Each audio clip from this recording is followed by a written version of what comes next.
사람의 인생을 송두리째 바꾸는 기회는 흔히 일어나지 않습니다.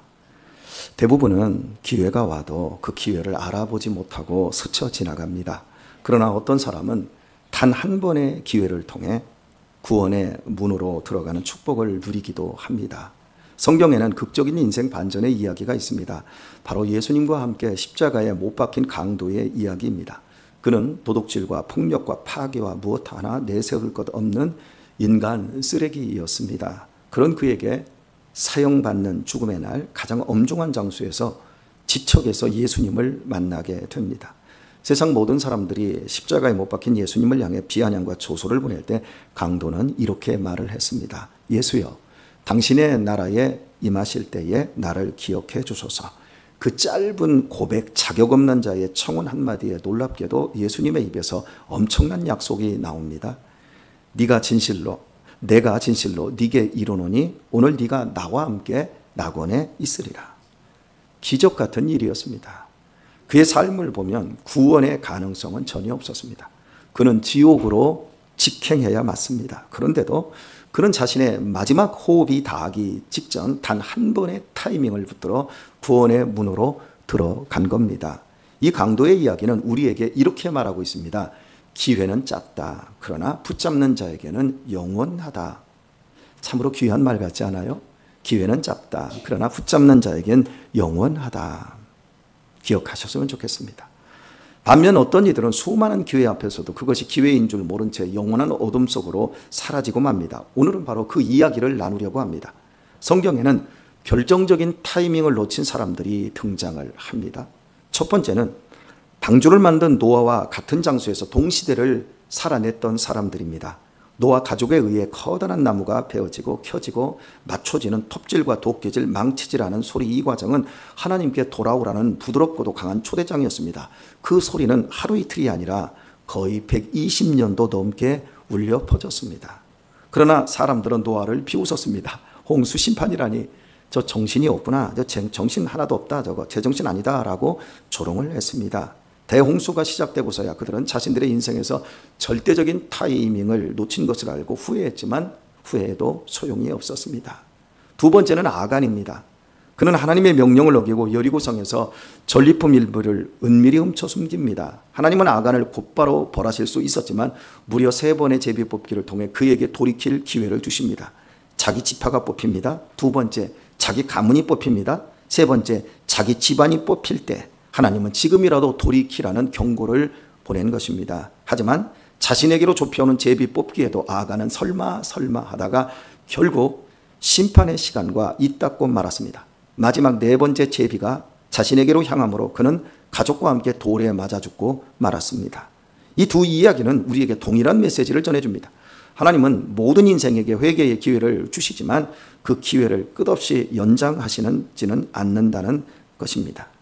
많은 사람들이 타이밍을 미룹니다. 지금은 아니다, 나중에라고 생각하며 하나님의 경고를 스치는 바람처럼 대합니다. 지금은 아니다, 나중에라고 생각하시는 분들, 하나님의 경고를 스치는 바람처럼 대하는 오류를 범하지 않으셨으면 좋겠습니다. 히브리서 3장 15절은 이렇게 우리에게 말합니다. 너희가 듣거든 오늘 그 음성을 거역하지 말라.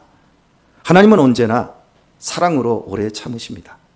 그러나 기회는 영원하지 않습니다. 이제 우리는 오늘의 본문에서 가룟 유다를 봅니다. 오늘 설교는 바로 이 가룟 유다의 실패와 예수님의 사랑, 그리고 우리가 지금 어떤 타이밍에 서 있는가에 대한 말씀입니다. 배반의 마음으로 변심한 가룟 유다에게도 주님께서는 회개의 기회를 3번이나 주셨습니다. 그 3번을 살펴보기 위해서 중간의 본문을 뛰어넘어 오늘의 본문으로 오게 된 것입니다. 첫 번째, 예수님께서 마지막 만찬을 시작하실 때 이미 예수님을 팔 생각을 그는 품고 있었습니다. 주님께서는 다 아시면서도 그를 식탁에 앉게 해주셨고 그것은 돌이킬 수 있는 첫 번의 기회였습니다. 그러나 그는 침묵했고 말없이 식탁에 앉아 뻔뻔하게 음식만 먹고 말았습니다. 여전히 마음에는 예수님을 팔 생각을 갖고 말입니다. 두 번째, 예수님께서 자신의 발을 씻기실 때였습니다. 주님은 아마도 유다의 발을 가장 따뜻하게 씻겨주셨을 것입니다. 그러나 유다는 주님을 배반하고자 하는 그 독한 마음을 꺾지 않았습니다. 세 번째, 예수님께서 너희 중 하나가 나를 팔리라고 오늘 본문에서 말씀된 것 같이 말하셨지만 유다는 끝내 회개하지 않았습니다. 그는 그렇게 자신을 새롭게 할 수 있는 회개의 마지막 타이밍까지 모두 날리고 말았습니다. 이와는 대조적으로 예수님은 하나님이 정하신 때를 정확히 하시고 그 타이밍에 맞춰 움직이셨습니다. 1절에서 주님은 자기가 세상을 떠나 아버지께로 돌아가실 때가 이른 줄 아시고 3절에서도 자기가 하나님께로부터 오셨다가 하나님께로 돌아가실 것을 아시고로 되어 있습니다. 예수님은 지금이 십자가를 향해 나아가야 할 그때라는 것을 알고 계셨고 그래서 어떻게 행동하셨습니까? 영원으로부터 오신 하나님이 모든 권세를 손에 가지신 왕이 무릎을 꿇고 제자들의 발을 씻기셨습니다. 지금이야말로 제자들의 마음에 마지막 사랑을 새길 순간임을 아셨고 그 사랑을 행동으로 옮기셨습니다. 예수님은 결코 타이밍을 놓치지 않으셨습니다. 이것이 바로 주님과 유다의 결정적인 차이였습니다. 유다는 타이밍을 놓쳐 영원히 후회할 길로 들어섰지만 예수님은 타이밍을 붙들어 영원한 생명의 문을 여셨습니다. 우리 여기 성도님들을 보면 정말 괜찮은 분들이 많거든요. 근데 그 타이밍을 놓치는 분들이 참 많아요. 참 안타까워요. 이거 헌신할 타이밍, 그리고 또 희생할 타임, 그리고 결정적으로 이건 버려야 될 타이밍, 이건 취해야 될 타이밍인데 그 타이밍을 못 맞추는 분들이 계시더라고요. 저는 그런 것들을 보면 참 안타깝습니다. 세상에는 이런 속설이 있습니다. 누구에게든 자신의 인생을 바꿀 3번의 기회가 반드시 있다. 들어보셨을 겁니다. 반드시 일생일대의 3번의 기회는 있다. 그래서 기회가 왔을 때 반드시 잡아야만 한다.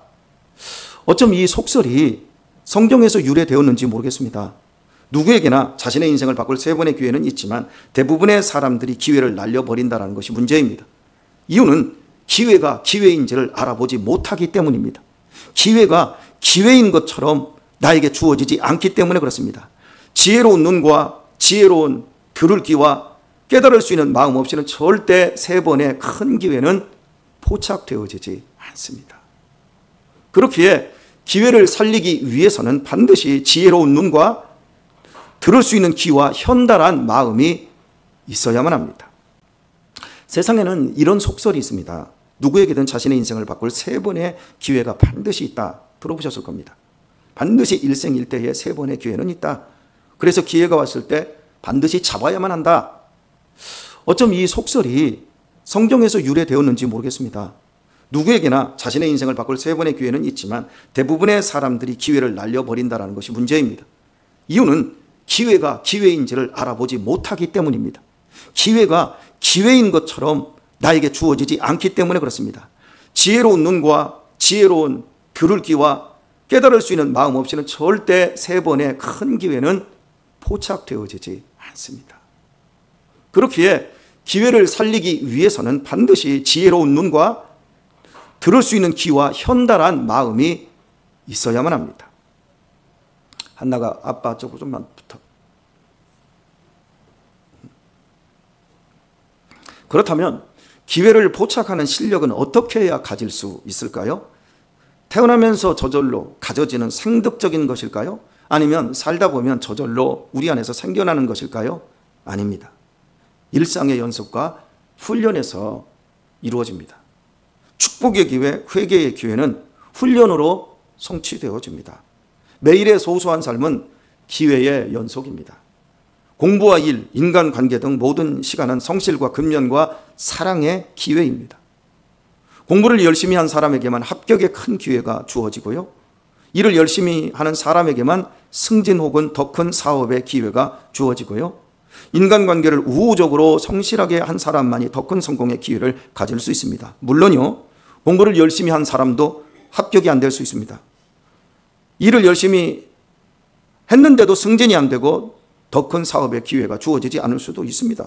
인간관계를 우호적으로 성실하게 했는데도 상처로 끝날 수도 있습니다. 그래서 나는 공부를 열심히 안 하고 일을 열심히 안 하고 나는 인간관계를 성실하게 하지 않는다? 그건 바보입니다. 왜냐하면 반드시 큰 기회를 가진 사람들은 공부를 열심히 한 사람 가운데, 일을 열심히 하는 사람 가운데, 인간관계를 우호적으로 성실하게 한 사람 가운데만 나타나기 때문에 그렇습니다.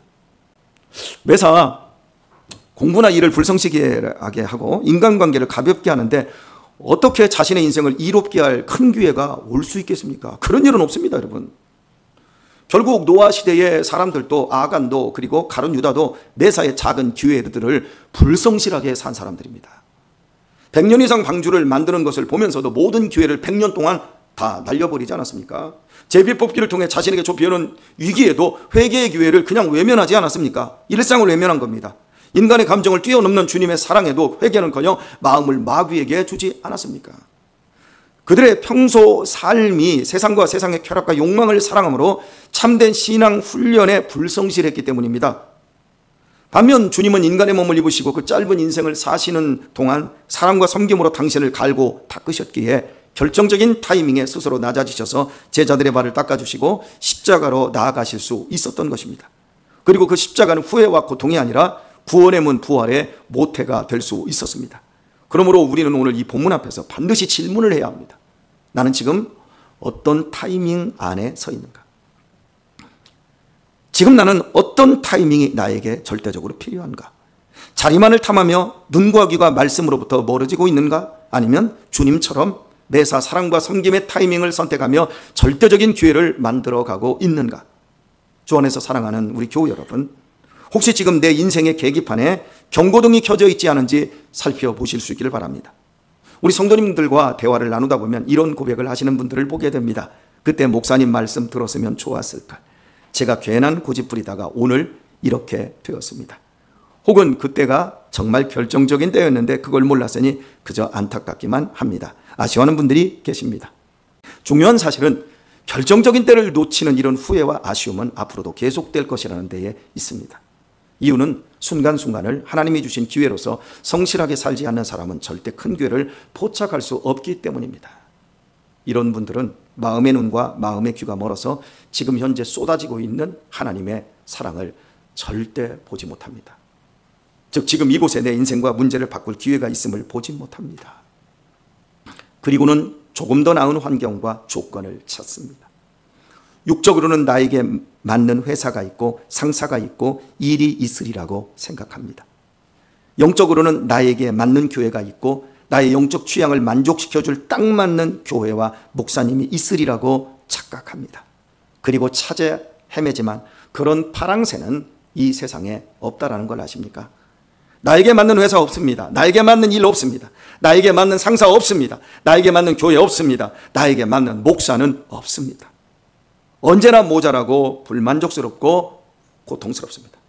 내 자세가 겸손하게 바꿔지지 않는 한 기회는 없습니다. 현재 속에서 기회를 보지 못하는 사람들은 평생 방황하다가 아름다운 열매 없이 후회와 한탄으로 끝나고 마는 것입니다. 지금 우리 한 사람 한 사람은 서로에게 어마어마한 기회입니다. 우리 중에는 현재 물질적으로 어렵고 경제적인 위기, 고난의 한가운데 있는 분들이 계십니다. 병마의 고통, 그리고 한 치 앞도 내다볼 수 없을 만큼 위기가 여러분 앞에 있는 분들이 계십니다. 분명 위기입니다. 그러나 기억하십시오. 다르게 생각하십시오. 위기는 위험한 기회입니다. 여러분에게 위기가 없으면 여러분은 절대 여러분을 안 바꿉니다. 절대 여러분을 방어만 하고 여러분을 세상의 안락 속에 잡아매려고 하지 여러분을 바꿀 생각이 없습니다. 건강에 위기가 없으면 술, 담배 절대 끊지 않습니다. 인간관계에 위기가 없으면 내 자식을 내가 망치고 부모가 망치고 내 남편을 내 아내를 내가 힘겹게 합니다. 그러나 그 관계에 위기가 올 때 드디어 내가 내 자신을 다시 한번 돌아볼 수 있는 기회를 포착하게 되어집니다. 위기는 언제나 다르게 생각하셔야 됩니다. 위험한 기회입니다. 하나님의 축복은 언제나 위기 뒤에 있었습니다. 만나는 광야라는 위기 뒤에 내려왔고 홍해바다가 갈라지면 애굽의 군대가 쫓아오는 절체절명의 위기 뒤에 왔습니다. 부활은 죽음이라는 위기 뒤에서 결과되어졌습니다. 그러므로 오늘 위기 속에 있는 분들을 권면하고 축복합니다. 여러분이 당한 위기를 하나님의 축복의 통로가 되도록 바꿔내는 큰 기회로 선용하실 수 있기를 예수님의 이름으로 축원합니다. 오늘이라는 시간은 다시 돌아오지 않습니다. 한 번 지나간 타이밍은 영원히 돌아오지 않습니다. 긴박한 밤 은혜와 심판이 만나는 갈림길에서 예수님은 사랑하시되 끝까지 사랑해 주셨고, 유다는 그 엄청난 사랑 앞에서 끝까지 마음을 닫아 걸고 떡 조각을 받아 들고는 스승을 팔아먹기 위해 곧바로 나갔습니다. 오늘 30절은 짧고 단호하게 말합니다. 밤이 일어라. 주님께서 열어주신 새 역사의 마지막 타이밍이 어둠 속으로 사라졌음을 은유적으로 설명하고 있는 겁니다. 그에게 찾아온 절대적인 세 번의 기회는 영원한 후회와 영원한 탄식으로 끝나고 말았습니다. 오늘 또 이렇게 수없이 많은 사람들이 가룟 유다와 같은 영혼의 파멸을 당하고 있습니다. 사도행전 25장에는 법정에서 바울의 변론을 듣던 헤롯 아그리빠 왕의 고백이 있습니다. 네가 적은 말로 나를 그리스도인이 되게 하려 하는도다. 그는 바울의 변론이 복음으로 들린 겁니다. 설교로 들린 겁니다. 바울이 어떻게 예수님을 믿고 그리스도인이 되었는지에 대해 변론할 때 왕의 마음에 성령님이 역사해 주신 것입니다. 그것은 아그리빠 왕에게 찾아온 일생일대의 한 번뿐인 자신의 영혼을 구원할 수 있는 절대적인 타이밍이었습니다. 그는 기회를 잡았어야 했습니다. 그런데 아그리빠 왕의 그 다음 액션을 26장 30절은 이렇게 적고 있습니다. 일어나서 물러가. 그는 그 자리에서 일어나면 안 됩니다. 그 자리에서 물러가면 안 됩니다. 도리어 무릎을 꿇어야 했고 진리를 내 손으로 잡기 전까지 물러나지 않고 엎드렸어야 했습니다. 왜냐하면 그에게 성령이 지금 역사하고 있었기 때문입니다. 아그리빠 왕은 바울의 적은 말로도 거의 설득이 되었다면 조금만 더 듣고 그 자리를 버티고 있었어야 했습니다. 지금 성령이 역사하고 있었기에 더 겸손하게 엎드리게만 했다면 그는 완전히 구원받을 수 있었습니다. 그러나 그는 죽으시고 부활하신 예수님을 믿음으로 구원의 방점을 찍지 않고 즉시 일어나 그냥 물러가고 말았습니다. 스펄전은 이런 아그리빠를 두고 말했습니다. 그는 거의 믿었으나 끝내 믿지 않았다. 거의 구원 가까이에 갔었으나 전혀 구원받지 못했다. 거의 구원받았는데 끝내 구원받지 못했다. 아그리빠 왕뿐만 아니라 가룟 유다도 아간도 노아 시대의 사람들도 거의 구원 얻을 뻔하다가 끝이 났고, 오늘 또 우리 가운데서도 거의 구원받을 뻔하였다가 영원히 밤을 맞는 사람들이 있으면 너무나 안타까운 일입니다. 저는 여러분들 가운데 그런 사람이 하나도 없었으면 좋겠습니다. 오늘의 말씀을 맺겠습니다. 우리 교회가 성도의 교제로 나누는 인사는 전 세계적으로 전무후무할 것입니다. 임자, 이제 얼마 안 남았어. 복은주, 너 얼마 안 남았어. 공영복 집사님, 얼마 안 남았어요. 여러분 중에는 이 인사가 못내 기분이 나쁜 분들도 있는 줄 압니다. 제가 생뚱맞은 인사를 시키는 이유는 시편 90편 모세의 기도에 근거해서 지혜로운 마음을 얻기 위해서입니다. 시편 90편 9절에서 12절 말씀은 이렇습니다. 우리의 모든 날이 주의 분노 가운데 지나가니 우리가 한평생을 한숨으로 보냅니다. 우리의 수명이 70이요 강건하면 80이라도 그 모든 날이 수고와 슬픔뿐이요 신속히 지나가니 우리가 날아가는 것 같습니다. 주의 분노가 진인임을 누가 알며 주의 분노가 초래할 두려움을 누가 깨달을 수 있겠습니까? 우리의 일생을 계산할 줄 알게 하시고 지혜로운 마음을 얻게 하소서. 이제 얼마 안 남았어라는 이 인사는 이런 면에서 나의 남은 날, 나의 남은 시간을 생각하여 지혜로운 마음가짐을 가질 수 있는 참으로 좋은 인사 아니겠습니까? 나의 남은 때를 아는 그 지혜로운 마음을 가진 사람만이 매 순간순간을 기회로 선용하며 살 수 있습니다. 나의 남은 때를 아는 지혜로운 마음을 가진 사람만이 매 순간순간을 기회로 선용하며 살 수 있습니다. 그리고 결정적인 기회를 포착하여 정확한 타이밍에 맞춰 순종하기에 더 큰 축복을 받으며 살 수 있습니다. 혹시 남편들과 소통이 잘 안 되는 분들 계시지요? 아내와 소통이 잘 안 되는 분들 여기 계시지요? 자식들이 아직은 나이가 어린 분들이 계실 겁니다. 제가 여러분에게 말씀드립니다. 남편과 소통이 안 되시는 분들은 나중에 여러분의 자식이 장성하면 자식들하고 소통이 전혀 안 됩니다. 그리고 아내하고 소통이 안 되시는 분들 나중에 보십시오. 딸하고 소통 안 됩니다. 그게 인생입니다. 남편 때문에 뼈저리십니까? 자식 때문에 더 뼈저리게 됩니다. 그게 우리 인생입니다. 내 자신이 극복되지 않았기 때문에, 내 자신이 새로워지지 않았기 때문에 똑같은 결과가 주어지는 겁니다. 지혜로운 마음을 가지고 하나님이 주시는 지혜를 가지고 날마다를 선용하며 바르게 살고, 그리고 더 큰 기회가 주어질 때 그때 우리 자신들을 새롭게 할 수 있을 때만 모든 것이 합력하여 선을 이룰 수 있습니다. 주 안에서 사랑하는 교우 여러분, 오늘이 나에게 구원의 날이라고 믿으시기를 바랍니다. 오늘이 내가 새로워질 타이밍이라고 믿으시기를 바랍니다. 지금 이 순간이 바로 결정적인 순간입니다. 지금이 나의 타이밍입니다. 겸손하게 회개할 것은 회개하고, 고칠 것은 고치고, 버릴 것은 버리고, 순종할 것은 순종하십시다. 아름다운 훈련과 연습이 시작되어야 합니다.